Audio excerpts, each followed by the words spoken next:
Okay, so here's the barn door winch installed. I still got to make a cover for here, but this adjusts my how far open and closed it is. So I just, I'm gonna leave that open for a little bit till I finally get it just how I want it. Here's the switches that we mounted. Manual. It's closed now. You can flip it to open.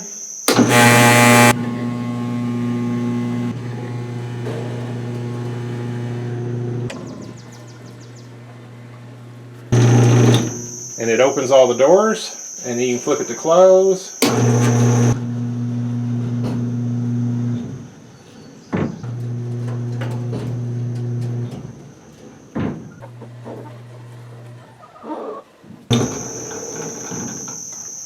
And it closes all the doors. Flip it to automatic. Right now it would open them because the sun's up.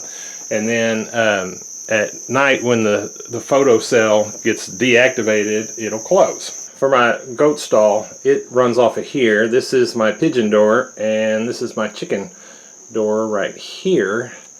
And the cables run up, and there's the pulleys that we made, and they start running the cables. That one goes over to the chickens, and these two run out to the pigeons and the goats. The cables come out of the wall there, and then I connect to some polyester braided rope. And what that allows me to do is use smaller pulleys like that one right there, that the rope can take a much tighter radius than that wire rope can, and so these pulleys are much cheaper. And then I had to go through this wall, so I made a little copper slide that'll protect it from abrasion, the rope. Alright, well I hope that was interesting to you. Thank you for watching.